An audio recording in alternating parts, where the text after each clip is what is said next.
way out of line. Regular order, Mr. Way out of line. Regular order. That's okay, but it's okay, right? That is not how it It's goes. okay, right? You hold yourself accountable before you talk about Hold Washington, myself D.C. accountable. Washington, D.C. Hold your own self accountable. How about Keep it out that? of your mouth. Hold your own I'm self trying, accountable. Mr. How about that? Get into this clip. Make sure you like this video, subscribe to Capital Truthline, and turn on notifications. If you want unfiltered truth instead of media spin, you're in the right place. The incredible kind of slanderous, like defamation, I don't know what to call it. They're just burying Washington, D.C. You just heard them speak about our nation's capital in that way, in a way that I feel very much like that's not what I see. I see people walking around with their families, people enjoying time to see these beautiful, incredible, beautiful monuments and everything. And there's a pride here too. And so I just want to bring the DC residents into this committee because I feel like they are being made invisible. And this really ugly picture that is not reflective. And I'm from Detroit. I've seen it happen to my city, and it's despicable in a way that I feel like really goes up against our values. One of the things that I know in every abuse of power that, we let President Trump and the administration get away with in D.C., it will be replicated. It will be expanded across the country, and it is going to tear apart our communities. Mr. Jackson, I talked to you about a little bit about this, but I think it's important to understand that we do have a mental health crisis, that we have a housing crisis, affordability crisis. Can you police any of those away? No. You can't police away homelessness. And the way they talk about our homeless neighbors is no wonder there's violence increasing towards homeless neighbors. I see it already, the brutality of it. When we see housing costs go up, when we see, again, the lack or dismissiveness of the mental health crisis that we continue to grow. And it's not just this administration, and the previous administrations as well. No one has moved with the urgency that is needed. Just last week, the committee approved over a dozen bills regarding Washington, D.C. And, I'm just curious. Criminalized children. My colleague from Boston talked about this. It basically interfered with legislation already passed by the local government. Was anyone on this panel consulted? Any of you? Raise your hand if you were consulted on any of these bills. Yeah. We were not. One of the things that, AG, I've been listening to you. One of the bills actually eliminates your position completely. What effect would that have? Completely eliminating your position in regards to be able to do the job that you do to protecting all the families in Washington, D.C. We'll start with the fact that more than 70% of the residents of the District of Columbia overwhelmingly voted for having an independent elected Attorney General. That's right. And that's a recognition of the fact that when an Attorney General is directly accountable to the people, directly responsive to the people, we are much better at doing our job in terms of addressing housing affordability and conditions in slumlords, seniors and consumers who are being scammed, addressing the issues that are most important to D.C. residents because I am accountable to them. I read wage theft is an issue, workplace discrimination. There's a number of issues that need to be addressed, and they're not going to address that. They want to paint you all as this ugly, dark, all just out in the street. The way it's just unbelievable because they all live here. I don't see it. I don't see what they see. I don't understand why we're allowing that to happen because I actually think it's going to hurt our communities. People are going to look at Washington, D.C. folks in a way that I think is going to be very painful, but also, I don't know, Mr. Jackson, I heard the stories. People didn't leave their homes. They weren't leaving their homes. Businesses didn't see people coming into, that's what we want in our nation's capital. Stay in your house. Don't move. Don't go anywhere. Stay fearful. It's unbelievable that my colleagues continue again to eject this narrative and this rhetoric in regards to it. But I think it's important, Mr. Chair, just like in D.C. Home Rule was one out of Black freedom struggle in the fight for civil rights, we can't be passive right now. So nobody over there should take anything we say so personally as if we're attacking them. No, we're attacking a process. We're not attacking people here. And I think it's really important. We need to stand up against this fascist takeover. That's not a bad word. It's a fact.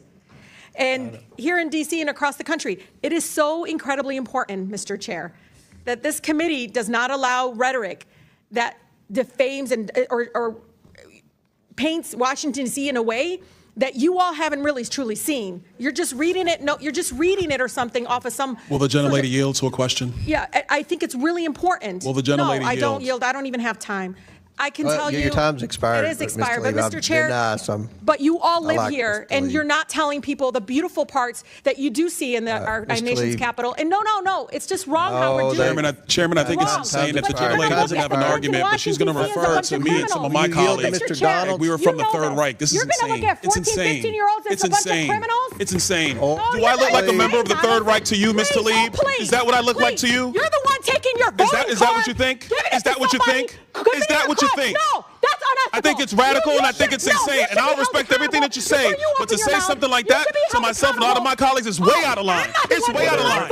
It's way out of line. Regular order, Mr. Way out of line. Regular order. That's okay. But it's okay, right? That is not how it It's goes. okay, right? You hold yourself accountable before you talk about Hold Washington, myself D.C. accountable? Mr. Tlaib. Washington, D.C. Hold your out own of your self mouth. accountable. How Keep about it out of that? your mouth. Hold your own I'm self trying, accountable. Mr. How about that? Tlaib.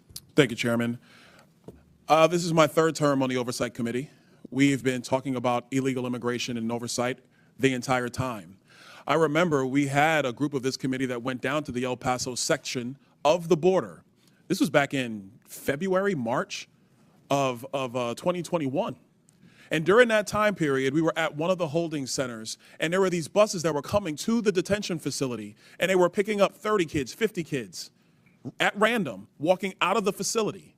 And when I went over to question the bus driver that was transporting these kids, border agents told me, as a member of Congress, that you're not allowed to question the bus driver. And of course, people knowing me, I didn't take no for an answer, and I repeated the question. And I was told that this bus of children was leaving El Paso and going to San Diego. And so what was occurring under the Biden administration is that they were busing unaccompanied minors all across the United States for one reason and one reason only. And that was because they did not want the press to see the pictures of kids in cages. They did not want to see our borders being overrun. They wanted to disperse that problem all through the United States. That is the reckless history of illegal immigration under Joe Biden and the Democrat Party. Mayor Johnston of Denver, you lamented earlier that there were 10 to 11 buses coming per day to your city. Did you ever talk to Joe Biden about why this was happening to your community? Thank you, Congressman. I both reached out to Governor Abbott from Texas. He didn't respond, and I did. Why would you reach out to Governor Abbott of Texas when it is Joe Biden, the former commander-in-chief, that opened up our borders? Why didn't you talk to him? Well, our buses directly were being sent from Governor Abbott in Texas, so that was why we reached out to say we're happy to collaborate on a coordinated entry system. We understand no one state or no one city should bear the entire brunt of this, but let's collaborate. But I did. So I'm glad you said that, because that brings me to my next point. Governor Abbott and Governor DeSantis, when they started moving illegal aliens out of their states, who were bearing the brunt of what Joe Biden and Kamala Harris were doing, and they've sent them to Denver, they sent them to Chicago, they sent them to New York, they sent them to Martha's Vineyard. The reason why they did that is because you four could hide behind the realities of illegal immigration on border towns all through our country and on cities and states who did not want to see illegal immigration, but did not have the political representation to go to the White House. And only when it showed up on your doorstep did you get upset. Mayor Johnston, coming back to you, how much did your city spend on illegal immigration? Do you have a round number? Over the last couple of years, on all newcomers, whatever their status was, it's around $79 million since 2022. $79 million. Mayor Johnson, Chicago. How much has the city of Chicago spent on illegal immigration?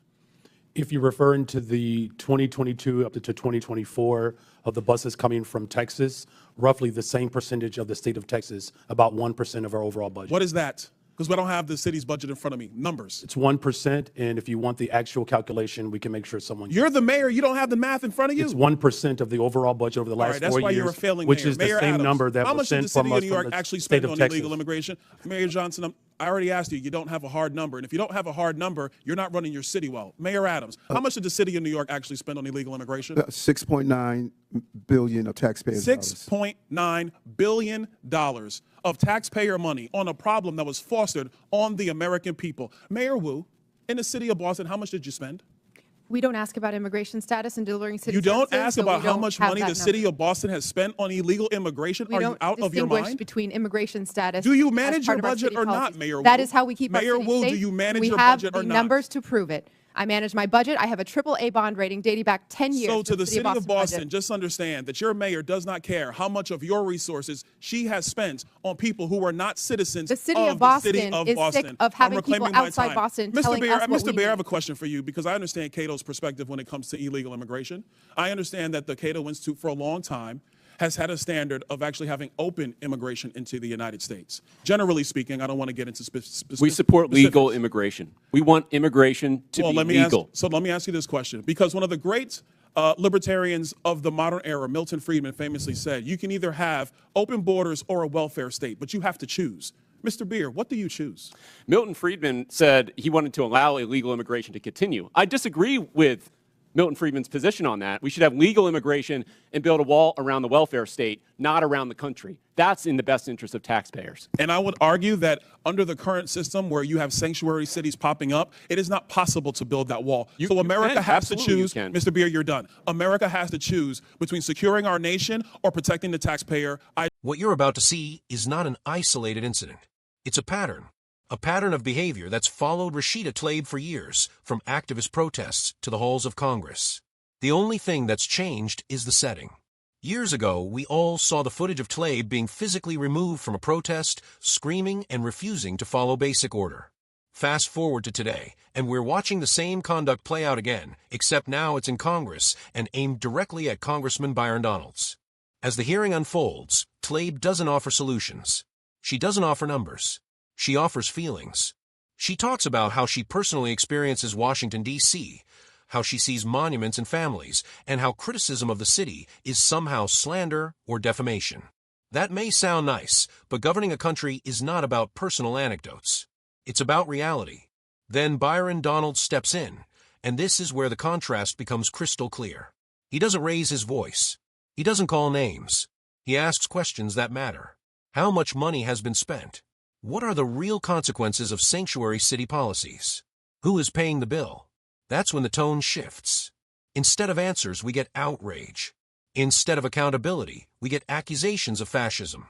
This is a textbook move when facts become inconvenient. When numbers threaten ideology, emotion becomes the weapon. Donalds exposes something important here. Cities like New York have spent billions of taxpayer dollars dealing with the fallout of policies pushed by the same lawmakers who refuse to acknowledge the cost. Other mayors can't even provide basic figures. That's not compassion. That's negligence. What makes this moment powerful is not just the confrontation. It's what it represents. On one side, you have performative politics driven by outrage and labels. On the other, you have a lawmaker demanding answers on behalf of American taxpayers. Tlaib's reaction isn't strength. It's deflection. When order is enforced and time expires, she frames it as oppression rather than accountability. That mindset is exactly why so many Americans feel ignored by Washington. Bryon Donalds didn't silence anyone.